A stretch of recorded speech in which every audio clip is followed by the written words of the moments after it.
Assalamualaikum warahmatullahi wabarakatuh. Baiklah teman-teman, pada video kali ini kita akan mengerjakan kembali untuk post test ya teman-teman ya, di pembelajaran mendalam dan asesmen umum teman-teman.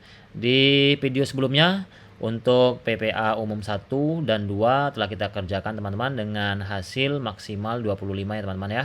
Nah, kita lanjut ke latihan pemahaman modul di umum 3 teman-teman. Kita langsung saja masuk ke post testnya teman-teman ya. Di soal yang pertama teman-teman, Anda adalah guru bahasa Inggris kelas 12.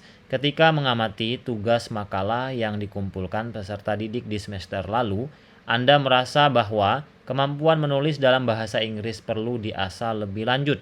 Terlebih kemampuan ini akan dibutuhkan pada jenjang berikutnya.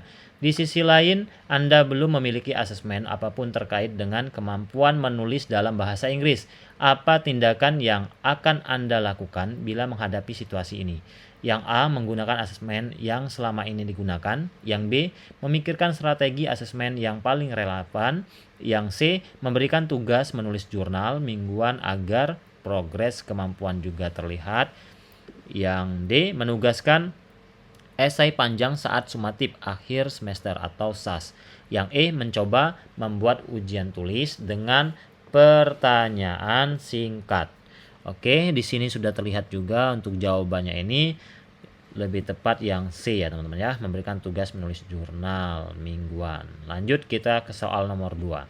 Soal nomor 2, berdasarkan hasil asesmen, ya, Anda mengetahui bahwa sebagian peserta didik di kelas Anda memiliki gaya belajar visual. Sementara itu, sebagian yang lain lebih suka belajar secara auditori. Anda merasa perbedaan gaya belajar ini menjadi sebuah tantangan karena Anda terbiasa mengelola kelas yang lebih homogen.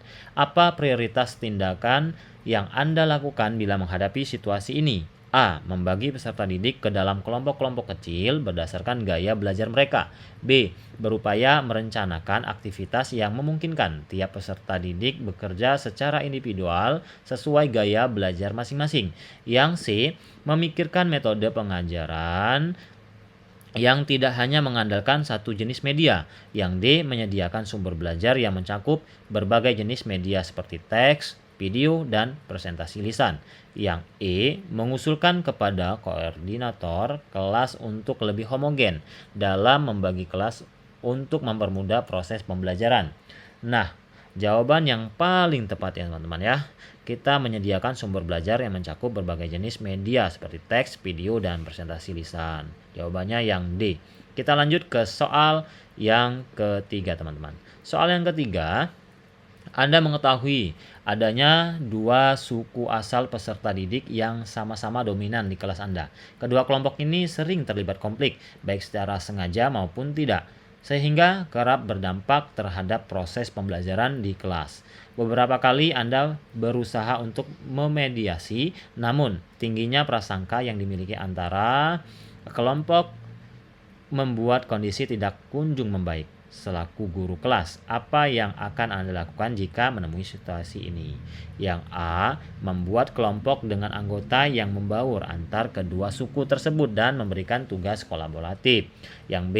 Berupaya menyelipkan cerita-cerita tentang dampak negatif prasangka di sela-sela penyampaian materi. Yang C. Memikirkan ide tentang aktivitas pembelajaran tertentu yang dapat memediasi dua kelompok tersebut.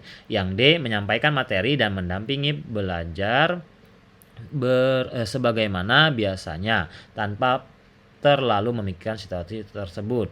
Yang E. Meminta peserta didik berdiskusi dalam kelompok untuk menyelesaikan kegiatan kasus-kasus yang relevan. Jadi jawaban yang paling tepat di sini teman-teman ya, membuat kelompok dengan anggota yang membaur antara dua suku tersebut dan memberikan tugas kolaboratif. Jawabannya adalah A. Kita lanjut ke soal nomor 4. Soal nomor 4, Anda ditunjuk untuk melatih ekstrakurikuler menari di sekolah. Saat ini Anda sedang mempersiapkan peserta didik untuk tampil di Festival Budaya Kabupaten. Meski demikian, Anda menyadari bahwa peserta didik memiliki latar belakang kemampuan tari yang berbeda-beda, sehingga Anda bingung dalam menentukan aktivitas yang paling sesuai saat latihan. Apa yang Anda lakukan jika berada pada situasi tersebut? Jawaban yang A, meminta bantuan peserta didik yang lebih mahir untuk turut melatih temannya yang belum mahir dalam melakukan gerakan tertentu. Yang B, tetap menggunakan rutinitas latihan yang biasa dilakukan dan mengharapkan semua peserta didik dapat mengikutinya tanpa kesulitan. Yang C, memikirkan variasi aktivitas yang dapat melatih berbagai tingkat kemampuan menari pada para peserta didik. Yang D, mengatur urutan dalam melatih gerakan, mulai dari yang rata-rata paling sulit dilakukan sampai yang paling mudah. Yang E, mengelompokkan peserta didik berdasarkan tingkat kemampuannya dan memberikan latihan khusus untuk tiap kelompok. Jadi untuk soal nomor 4 ini, jawaban yang paling tepat adalah meminta bantuan peserta didik yang lebih mahir ya teman-teman ya. Jawabannya adalah yang A.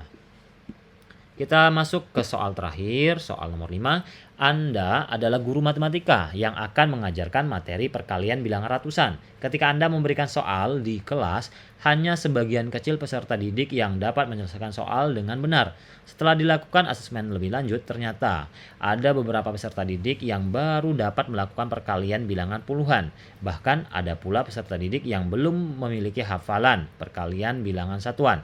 Apa tindakan yang Anda prioritaskan untuk lakukan ketika menemui situasi tersebut? Yang A, hanya memberikan soal latihan bilangan ratusan kepada peserta didik yang mampu. Yang B, memaklumi bila soal latihan yang diberikan memang hanya dapat diselesaikan oleh peserta didik yang mampu.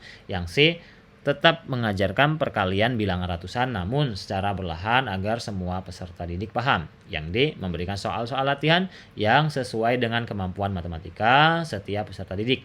Yang E, memastikan kemampuan perkalian peserta didik sebelum memberikan soal-soal. Jadi yang paling tepat di sini jawabannya adalah ya teman-teman ya, yang E teman-teman, memastikan kemampuan perkalian peserta didik sebelum memberikan soal-soal teman-teman ya. Oke, langsung saja kita cek untuk ulangan jawabannya ya teman-teman ya. Kita cek ulang dulu.